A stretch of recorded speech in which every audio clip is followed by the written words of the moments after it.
Madame, Monsieur, bonsoir. Très heureux de vous retrouver. Soyez les bienvenus. Voici les titres de l'actualité. Les résultats du bac général et technologique ont été publiés ce mardi. Des résultats en baisse par rapport à la session de l'année dernière. Il s'agit là des épreuves du premier groupe. Nous étions au lycée de Mamoudzou. Vous découvrirez les différentes réactions.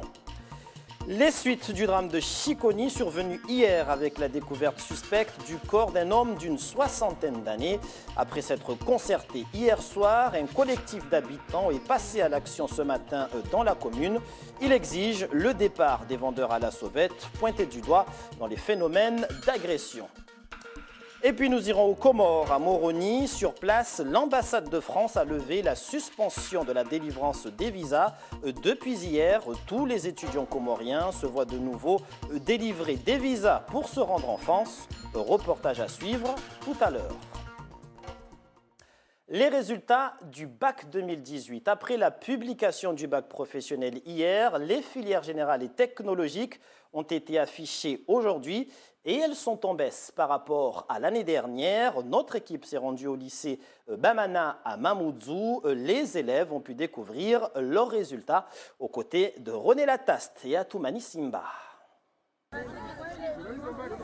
Les résultats du bac devant les panneaux d'affichage. Les années se suivent et se ressemblent. Les mêmes scènes de joie, de cris, de pleurs, pour ne pas dire plus pour certains nouveaux bacheliers. Alors, ça y est ça y est. Moi, je l'ai eu. Oh,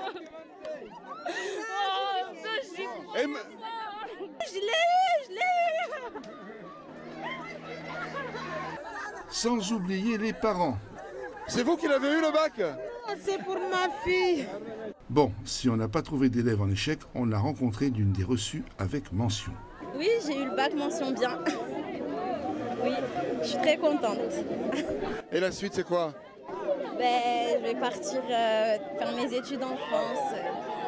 Pour les un peu plus de 4000 candidats dans toutes les filières, le taux des admis au premier tour est moyen cette année. La crise sociale est passée par là. Comme on le craignait, on constate des résultats qui sont bien inférieurs aux années précédentes. Alors, ce qui prouve bien que les élèves ont besoin d'être accompagnés sur la totalité de l'année scolaire.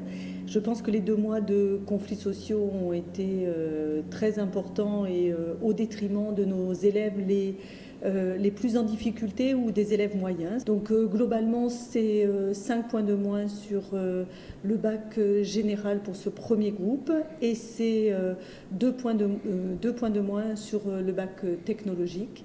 En revanche, nous avons de meilleurs résultats sur le bac professionnel et je pense que l'explication vient du fait qu'il y a beaucoup plus de contrôles en cours de formation sur le bac professionnel que sur les 2 autres bacs. Reste le rattrapage dès demain jusqu'à vendredi. Les élèves doivent bien choisir avec leurs profs les matières où ils peuvent encore gagner des points. Résultat définitif samedi prochain. Les suites du drame de Chiconi au lendemain du mystérieux décès d'un homme d'une soixantaine d'années dont le corps a été retrouvé sans vie au bord d'une rivière. Un collectif d'habitants s'est réuni hier soir pour débattre sur les actes d'agression qui se multiplient.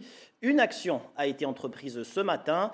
Elle consiste à stopper les ventes à la sauvette par des personnes étrangères pointées du doigt dans les phénomènes d'agression à Mayotte. Laini Saïdachim, Géraldine lui. Dans cette rue d'habitude très animée, les vendeuses non déclarées se font discrètes. Certaines n'ont tout simplement pas fait le déplacement. Après le décès très suspect lundi d'un sexagénaire non loin d'ici, elles ne sont plus les bienvenues dans le village. Celle qui veut vendre doit aller à Mamoudzou et le faire dans les règles. Et nous, consommateurs, serons obligés d'acheter en grande surface ou à des endroits dédiés. Mais là, on ne sait pas d'où viennent vos produits ni comment vous vous approvisionnez. Et il y a des problèmes tous les jours. Leur situation d'étrangère en fait une cible privilégiée d'une population excédée par l'insécurité et les agressions. Les Mahorais se battent. On sait que ce n'est pas un Mahorais qui a fait ça. On se chamaille, mais depuis l'arrivée massive d'étrangers chez nous, il y a des meurtres. Ce qui s'est passé est très grave. On est traumatisé à vie. Un être humain a été tué comme un animal. Ces membres du collectif de villageois font le tour des points de vente pour expliquer leur action aux vendeuses. Je les comprends et je ne suis pas contre leur action, mais je souhaite juste pouvoir vendre car je viens de les acheter auprès des maraîchers. Si je ne peux pas vendre, c'est une perte totale pour moi. Le contrôle et la régulation de l'occupation de la voie publique, une compétence des collectivités locales. Mais les habitants de Chiconi disent ne pas avoir le choix car les communes n'assument plus leur rôle, celui de protéger ses citoyens.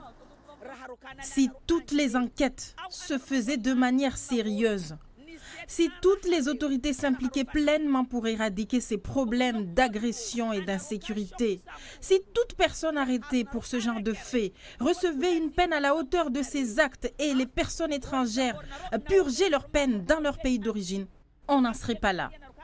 Le collectif des villageois prévoit d'autres actions, notamment une marche blanche, après les obsèques de la victime dont l'autopsie est toujours en cours. Immigration, après avoir suspendu la délivrance des visas à tous les Comoriens suite à la crise diplomatique entre la France et l'Union des Comores depuis le mois de mars, l'ambassade de France à Moroni vient de lever cette suspension pour les étudiants comoriens. Ils peuvent dès à présent se déplacer en France. Le reportage de nos correspondants à Moroni, Ahmed Ali Amir, Ibrahim Youssouf. L'ambassade de France à Moroni vient de lever la suspension de la délivrance des visas aux étudiants comoriens. Une mesure qui concernait tous les Comoriens, prise par la France en représailles au refus de Moroni d'accueillir dans les 3 îles les Comoriens refoulés de Mayotte. Par un communiqué affiché au consulat, l'ambassade informe que l'instruction des demandes de visas d'étudiants pour l'année universitaire 2018-2019 sera conduite comme les années précédentes. Il y a eu des discussions, comme vous le dites. Ils ont envoyé, la partie française a envoyé leurs propositions. On a fait des contre-propositions. Là, on attend. Depuis le mois de mai, le 17 mai 2018, ça fait presque 2 mois, on a envoyé, on attend les propositions, les contre-propositions françaises. Donc les négociations sont là. Si la France n'a pas saisi officiellement les Comores de la levée de la suspension, l'espace Campus France de l'Union des Comores, le Centre d'information et d'orientation, a de nouveau ouvert ses portes pour accompagner et orienter les étudiants pour la préparation de leur projet d'études et de demande d'inscription. Je suis très content, parce que vu que j'étais à Mayotte, j'ai eu mon baccalauréat là-bas, un bac scientifique. Donc j'ai voulu poursuivre mes études supérieures à l'université. On ne m'a pas accepté parce que voilà, je n'ai pas le séjour. Donc j'ai dû choisir revenir aux Comores. Le ministre des Affaires étrangères des Comores, qui avait plaidé pour la levée de la suspension pour les étudiants et les malades, souhaitant se rendre en France, vient d'obtenir gain de cause pour le cas urgent des étudiants. Des visas délivrés aux étudiants comoriens pour se rendre en France dans un contexte de crise diplomatique toujours d'actualité entre Paris et Moroni. Et à Mayotte, quelles sont les réactions suscitées par cette décision? En voici quelques-unes au micro de Génial Atoumani et Assad Razafitsehen. Imaginez-vous s'il y avait bien eu un embargo imposé sur les visas comoriens, ça ferait déjà longtemps que le gouvernement comorien aurait accepté d'accueillir ces ressortissants qui sont en situation irrégulière ici à Mayotte et qui devraient être reconduits à la frontière. Donc je pense que c'est de la poudre aux yeux. Il n'a jamais eu d'embargo. Je pense que la France a accepté de baisser son pantalon devant l'État comorien tout simplement et que c'est regrettable. Et le vrai sujet, c'est comment faire en sorte à ce que ceux qui sont ici en situation irrégulière puissent être reconduits chez eux.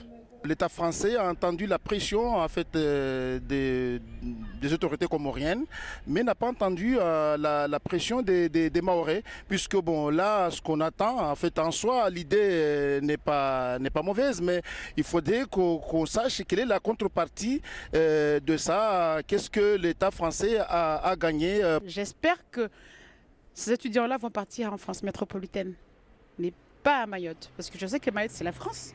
Mais elle n'a pas la capacité d'accueillir les étudiants comoriens, sachant même que les étudiants mahorais ne savent même pas encore dans quel dans quelle sauce ils vont être mangés l'année prochaine. Est-ce qu'ils seront envoyés à La Réunion, à Métropole, connaissant les problèmes qu'il y a à la rentrée?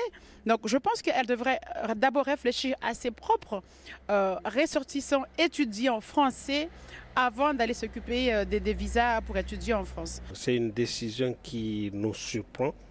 Parce que Mayotte attendait une résolution globale de ce problème diplomatique. Aujourd'hui, apprendre qu'il y a un bout de dérogation qui est faite aux étudiants, nous disons que nous faisons confiance à notre diplomatie, tout en restant vigilants et en leur appelant d'aller au fond des revendications des Mahorais. Tout autre chose maintenant avec cet après-midi au centre hospitalier de Mayotte. Une nouvelle salle nommée Mélanie a été inaugurée. Une salle qui permettra d'accueillir les auditions médico-judiciaires des mineurs victimes de certaines infractions. Des enquêteurs sont en formation pour pouvoir auditionner ces enfants et dans de bonnes conditions. Toute une série de dispositions est mise en œuvre pour pouvoir éviter à ces mineurs un traumatisme de plus. Le directeur du cabinet du préfet s'exprime au micro de Taslima Abdou Hamza et Youssouf Ahmed Matoir. C'est une salle qui est faite pour permettre les auditions de mineurs victimes. L'enjeu, c'est d'avoir un cadre qui ne soit pas un cadre trop contraignant et d'avoir un cadre un peu plus, je dirais, capable d'accueillir un enfant qui est victime, ça peut être victime d'actes sexuels, ça peut être victime d'autres agressions, et lui permettre d'avoir un cadre, je dirais, plus intime, plus confiné, mais plus confidentiel aussi, moins la pression d'être dans une institution, que peut être le commissariat ou une brigade de gendarmerie, qui peut faire peur et qui peut entraîner un blocage de l'enfant dans le cadre dans son témoignage. Et puis notez que la Ligue mahoraise de football, en partenariat avec le vice-rectorat et le CROSS de Mayotte, organise la Coupe du Monde des Nations demain, mercredi, de 9h à midi, au stade de Chiconi. Une action qui regroupera 360 enfants et qui s'inscrit dans le cadre de l'opération Football en milieu scolaire 2017-2018. Fin de ce journal, je vous rappelle que les résultats des épreuves du premier groupe du baccalauréat ont été publiés aujourd'hui. Des résultats nettement en baisse par rapport à 2017. Moins 6 points pour le bac général qui affiche une réussite de 46%. Baisse également pour le bac technologique avec une réussite de 35% au premier tour. Seul le bac professionnel affiche un meilleur résultat par rapport à l'année dernière. 57% cette année contre 50% en 2017. Merci pour toute votre attention à nos informations. Un journal, je vous rappelle, réduit pour cette période de vacances de juillet et août. Dans un instant, vous serez avec Darwesh Daou pour le journal en mahorais. Et à partir de 20h50, vous pourrez suivre le dernier 8e de finale de ce mondial qui mettra aux prises l'Angleterre et la Colombie. L'info sera de retour demain à 5h en radio, puis à 13h pour le journal Toute Image en télé. Très belle soirée sur notre antenne et à demain, 19h, pour vous informer.